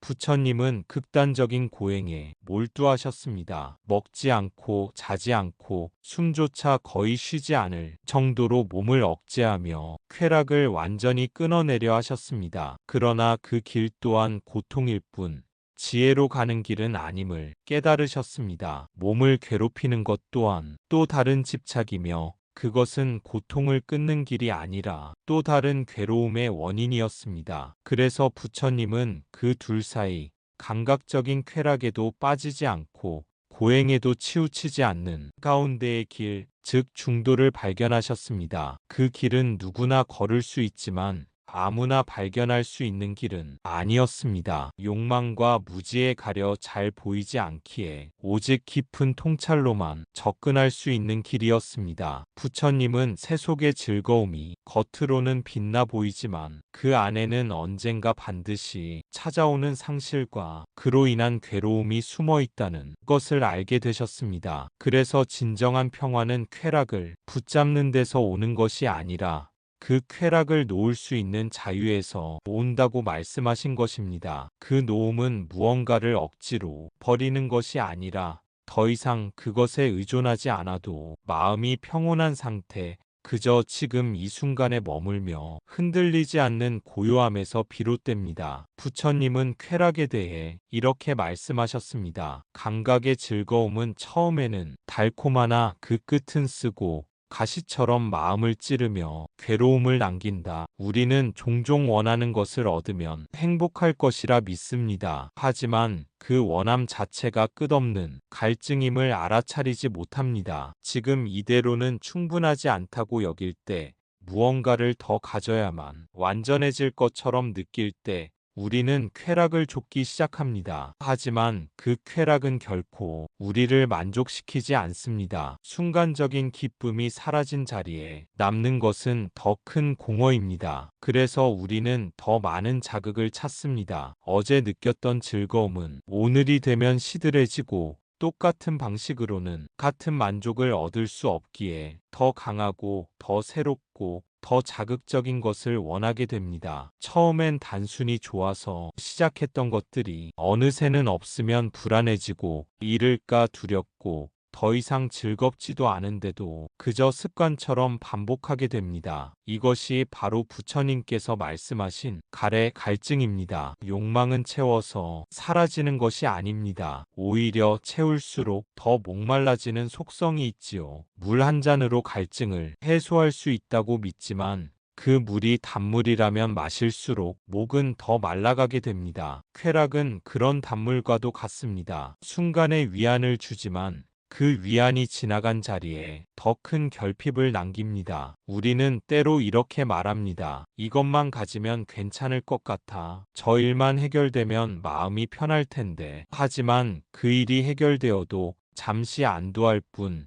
곧 또 다른 욕망이 마음속에서 고개를 듭니다. 이처럼 쾌락은 결코 끝이 없습니다. 그 욕망이 멈추지 않는 한 우리는 계속해서 무언가를 좇으며 지친 발걸음을 반복하게 됩니다. 그래서 부처님께서는 감각적인 기쁨에 빠지는 삶을 타오르는 집에 사는 것이라 표현하셨습니다. 겉으로는 빛나 보일지 몰라도 그 안은 늘 불안하고 불완전하며 언제든 무너질 수 있는 불안정함 속에 있습니다. 그렇기에 우리는 되묻게 됩니다. 이렇게 끊임없이 무언가를 바라고 원하고 쫓는 삶이 과연 평화로운가? 이 욕망의 흐름에서 나는 진정 자유로운가? 진정한 자유는 무언가를 계속해서 얻는 데 있지 않습니다. 오히려 더 이상 얻지 않아도 괜찮다고 마음 깊이에서 느낄 수 있을 때 비로소 고요함이 찾아옵니다. 그 고요함 속에서 우리는 점점 더 지금 이대로 충분하다는 감각을 회복하게 됩니다. 그것이 바로 쾌락의 노예가 아닌 지혜로운 주인이 되는 길입니다. 감각적인 쾌락은 중독을 만듭니다. 한번 느낀 기쁨은 금세 익숙해지고 뇌는 더 큰 자극을 요구하게 되지요. 부처님께서는 이런 상태를 마치 바람에 흔들리는 갈대와 같다고 하셨습니다. 기쁨에도 슬픔에도 쉽게 흔들리고 좋은 말 한마디에 들뜨고 비난 한마디에 깊이 꺼져버리는 마음. 그 마음은 끊임없이 감정의 파도에 휩쓸립니다. 그리고 그 파도는 모두 쾌락을 좇으려는 갈망에서 시작됩니다. 그 갈망은 마음을 끊임없이 움직이게 합니다. 한순간도 가만히 머물지 못하고 늘 뭔가를 찾아 헤매게 만들지요. 이것이 바로 쾌락의 중독성이 무서운 이유입니다. 겉으로 보기에는 즐거움을 추구하는 평범한 삶처럼 보이지만 사실은 그 안에서 끊임없이 불안해하고 놓칠까 두려워하며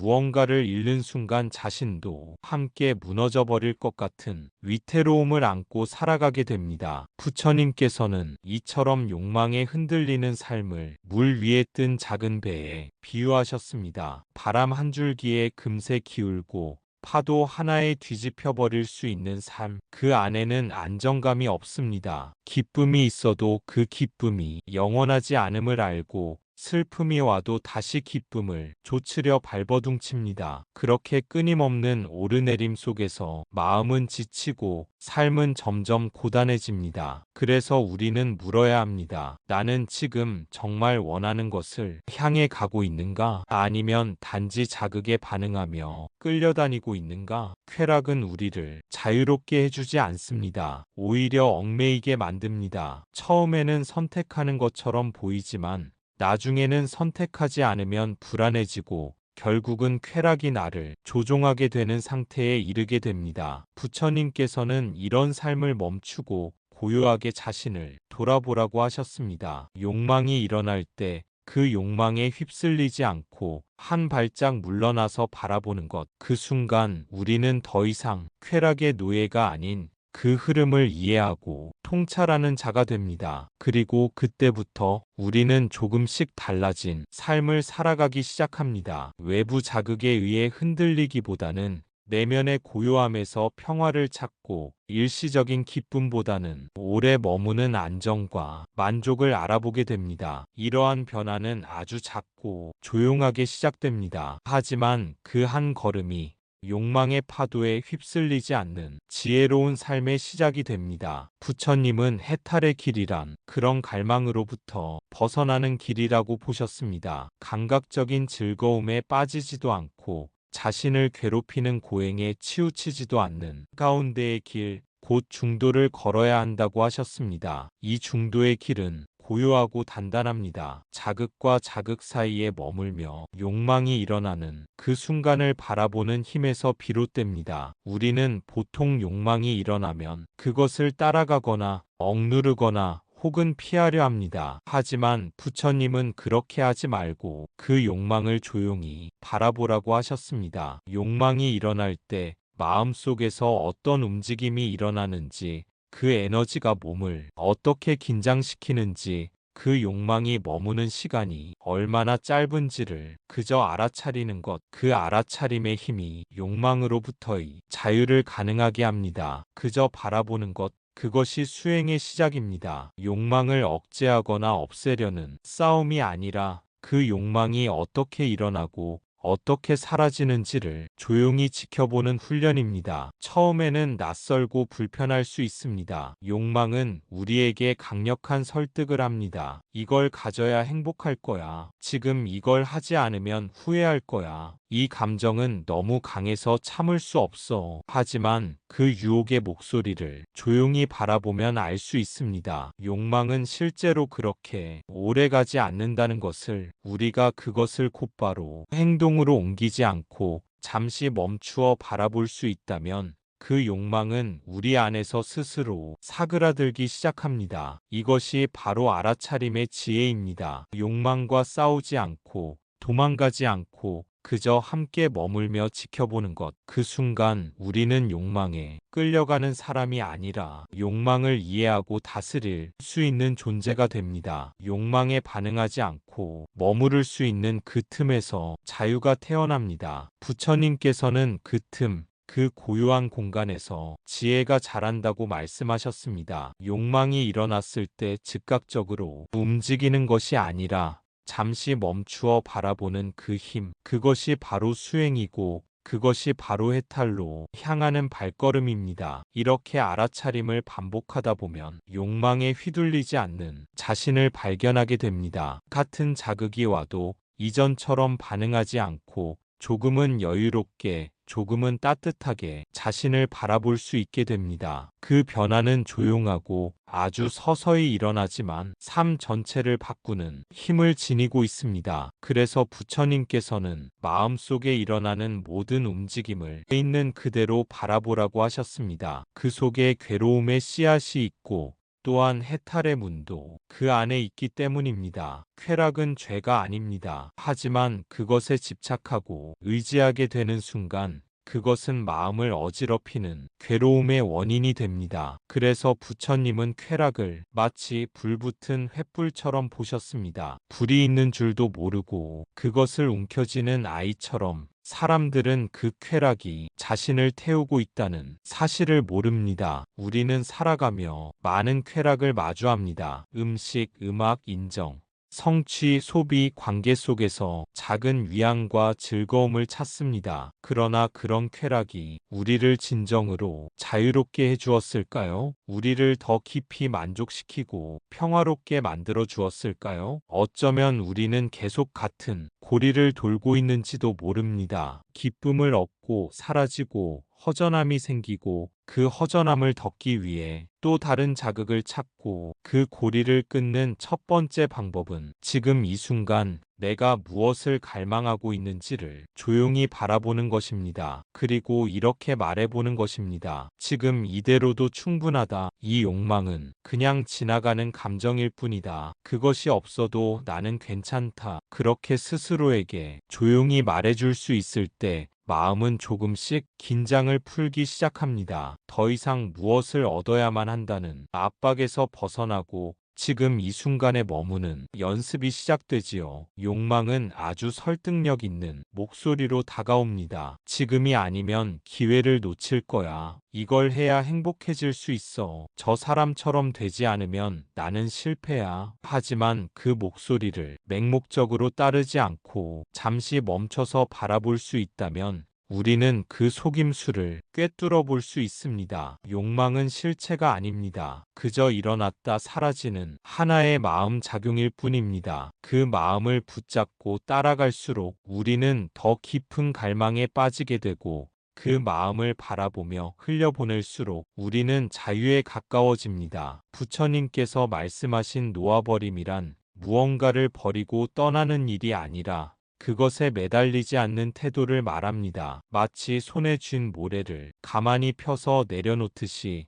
힘을 주지 않고도 놓을 수 있는 자연스러운 이완. 그 이완의 순간에 우리는 알게 됩니다. 꼭 무언가를 가져야만 행복한 것이 아니었다는 사실을. 오히려 집착을 놓은 후에야 비로소 마음이 가벼워지고 조용한 기쁨이 피어오를 수 있다는 것을. 이 기쁨은 감각적인 쾌락과는 다릅니다. 자극이 필요하지 않고 비교도 필요하지 않으며 그 어떤 대상에도 기대지 않는 고요한 충만함입니다. 그것은 욕망이 멈추었을 때 비로소 드러나는 기쁨입니다. 잠시 모든 갈망이 멈추었을 때 그토록 찾고 헤매던 평온이 이미 내 안에 있었음을 알아차리는 순간입니다. 그때 우리는 진심으로 이렇게 말할 수 있게 됩니다. 나는 지금 이대로 충분하다. 이 순간이 바로 내가 찾던 평화다. 그리고 그 말은 단지 생각이 아니라 마음 깊은 곳에서 피어나는 진실이 됩니다. 진정한 기쁨은 욕망이 충족될 때가 아니라 욕망이 사라졌을 때 찾아옵니다. 오늘 하루 자극에서 잠시 물러서서 고요히 자신을 바라보는 시간을 가져보세요. 나무 아미타불 관세음보살, 그곳에 말없이 흐르는 자유와 평온이 있을 것입니다. 그리고 그곳에